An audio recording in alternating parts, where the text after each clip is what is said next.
What in the world do we do with this year plan section of our teacher lesson planners? I'm going to show you several ideas today. Let's jump right in. This video is a part of a series on maximizing your teacher lesson planner. So I will be sharing 5 ways today on how to use this year plan page. Then I'll be back next week to share the other 5 with you. If you haven't seen the other videos that I have on using your teacher lesson planner, make sure to subscribe, hit the notification bell. You can see those previous videos, plus catch the next round of videos that I have coming up. Without further ado, let's jump into the first 5 ways to set up this section of your teacher lesson planner. The first way to use this section is to record novel studies or read alouds for the school year. If you are a reading teacher, ELA, reading coach, librarian, anyone who covers reading, go ahead and think through what type of novels or book projects or read alouds do you want to have during each month of the school year. I've done this before in previous years, where during the summer I came up with a theme for each month. Then I found books related to that theme so that I could go ahead and just start sketching out a few notes to be ready to have those books for each month of the school year. By doing this, when a certain holiday or special event came up, I could have all of those books that match that theme ready in advance.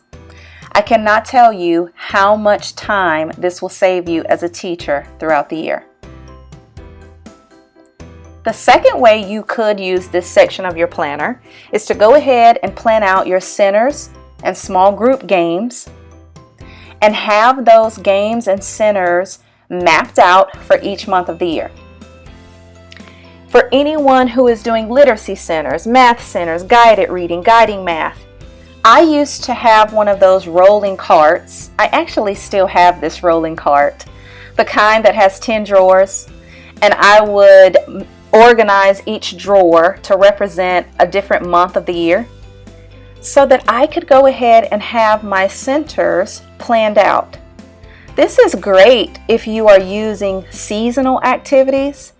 That way you know far in advance to prep those centers, because your lesson planner already has them written out in the year plan page.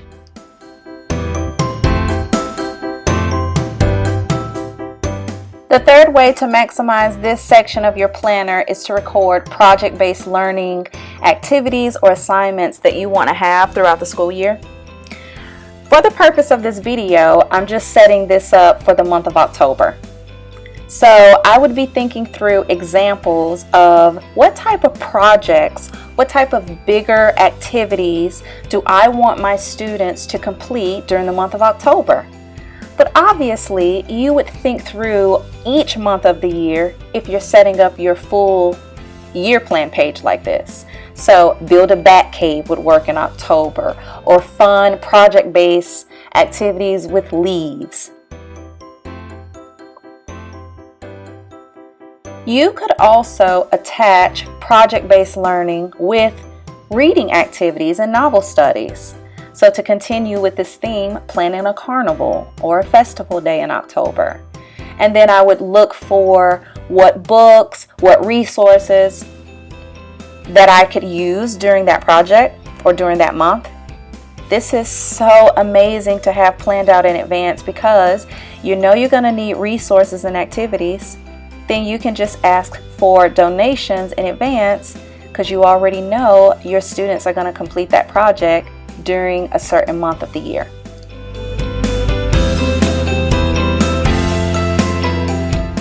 Since we're on the theme of projects, the fourth way to use this section of your planner is to write out STEM and science projects. Now, of course, you could do a combination of having different projects.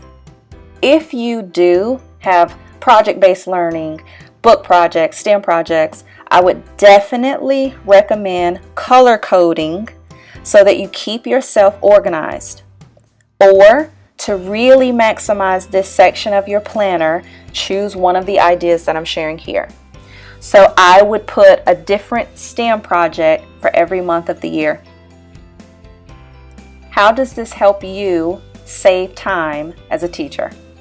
Well, for one, you're not having to come up with fun activities for your students to do at the last minute. It also gives you a chance to start prepping things far in advance, especially if you have an assistant or room moms and dads and volunteers.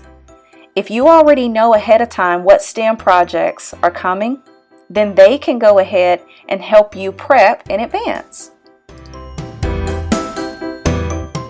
The fifth way to set up this section of your planner is to go ahead and think through what monthly themed bulletin boards you want to display.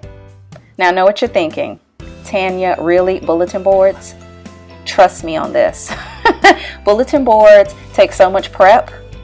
And if you are in a school where you have a principal that expects the bulletin boards to stay fresh and up to date and to change them out displaying student work, you want to think ahead about the type of bulletin boards that are really going to add to the learning and the teaching going on in the classroom. I used bulletin boards for all sorts of writing projects. I even used bulletin boards for like kindness and cultivating a growth mindset.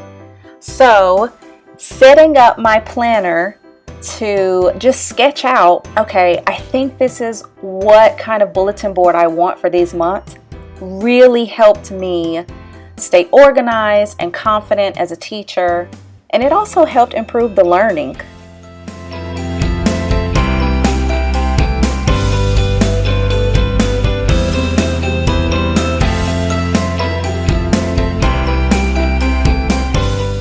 So out of these 5 ways that I've shared today, which one do you think would work best for you?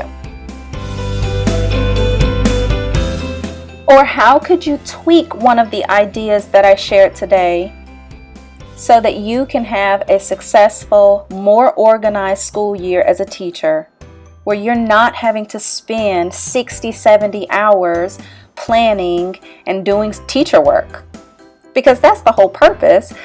The teacher lesson planner is to help us save time and to be more organized.